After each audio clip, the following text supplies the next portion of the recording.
Hi everybody, this is Anne. Over the years I've seen people try all sorts of creative ways to apply texture to their pottery, whether it's stamping, rolling, carving, etc. In this video I'm going to give you yet one more simple technique to add to your pottery texture list. I'll demonstrate what I call reverse slip textures. By applying a slip coating over different textured materials, I can produce the negative of their images onto the clay. I'll show you what I mean. The beauty of this technique is that you can apply this method to both horizontal and vertical pieces. The first step is to make the slip. I dipped into my reclaimed clay bucket full of porcelain scraps. I added water to it and immersion blended it until I had a creamy yogurt consistency.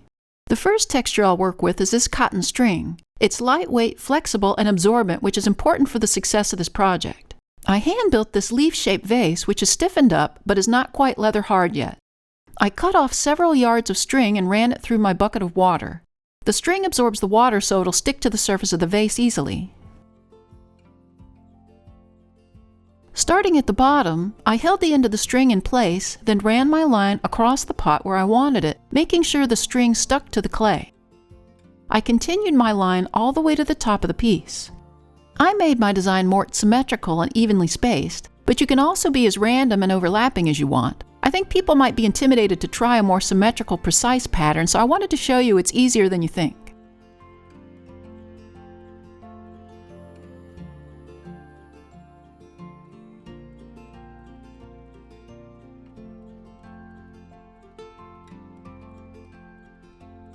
On the other side of the leaf, I ran my lines from top to bottom in a fan shape.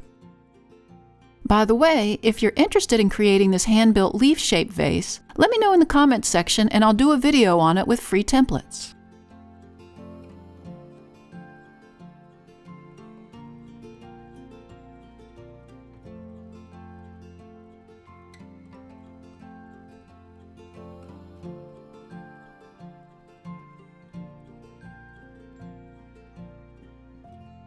Using a wide, soft, flat brush, I coated the piece with the slip. I used a very delicate touch with the brush, just letting the slip drip off and working with the direction of the string so that I didn't dislodge it.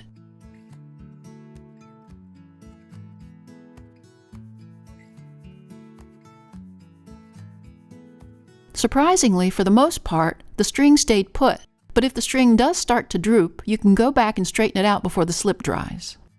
When I have a nice solid coating of the slip, I let that dry only until the shine has disappeared. You can add a second layer for a thicker texture, again letting it dry to leather hard. Then I peeled the string off.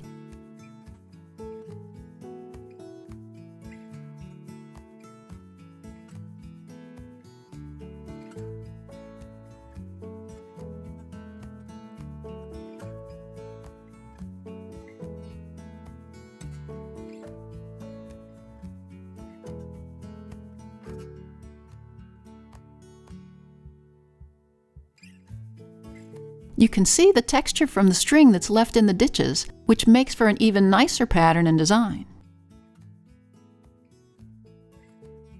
I did the other side of the vase earlier and filled in the ditches of the slip with black underglaze.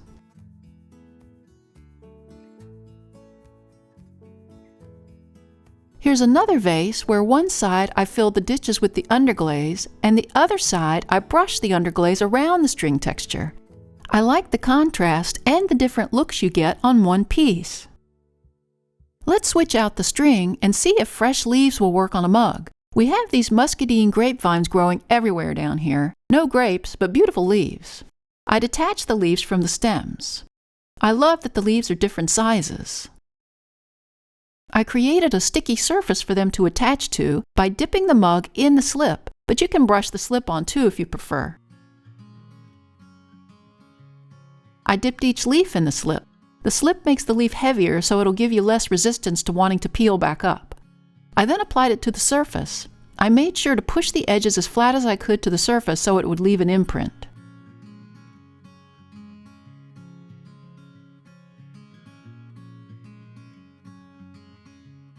I found that placing the back side of the leaf down on the surface will leave better vein impressions.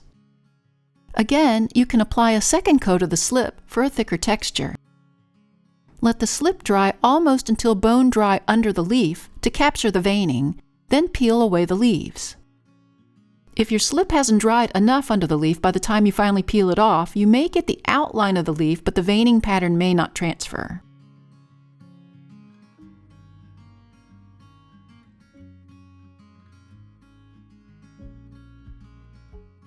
Once that mug dried to bone dry, I gave it an underglaze wash and gently sponged off the excess underglaze so you could see the veining. Now here's a cylinder I created earlier where I used a green underglaze wash to fill in the leaves and I painted on the black stems. In the end, I decided to add a little motion to the cylinder by painting bees. Let's try one more texture, this time using cheesecloth to clothe a female sculpted mug. If you want to see the video on how I created the female form, click on the link above. I found this cheesecloth in the cleaning section of my grocery store.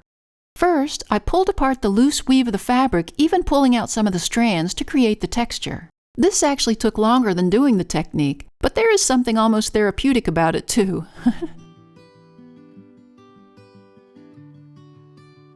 I dipped the cloth into the water to make it sticky. Then I applied it to the mug, making sure to pull apart that weave. The bigger the holes in the material, the more you'll be able to see the imprint of the individual strands. I applied the cloth in strips around the mug, working and reworking the pattern until I was happy.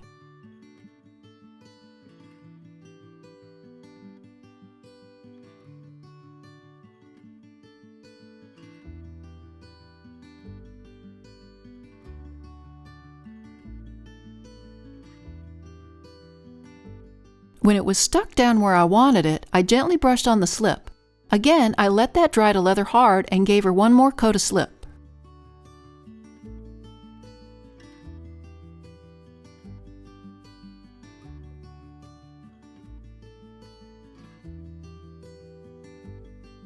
When that's leather hard, you can peel off the material. If you leave it until it's bone dry, it'll be just a little more difficult to peel away the cloth, and you may have to wear a mask as the dry clay chips away.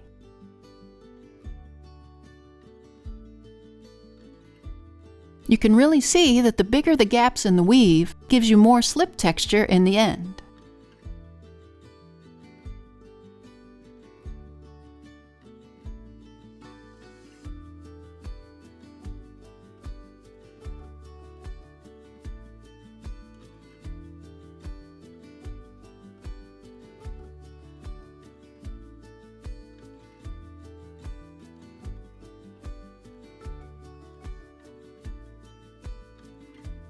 Here's one I created earlier where I used a black underglaze wash over the texture and gently wiped off the excess from the surface with a damp sponge.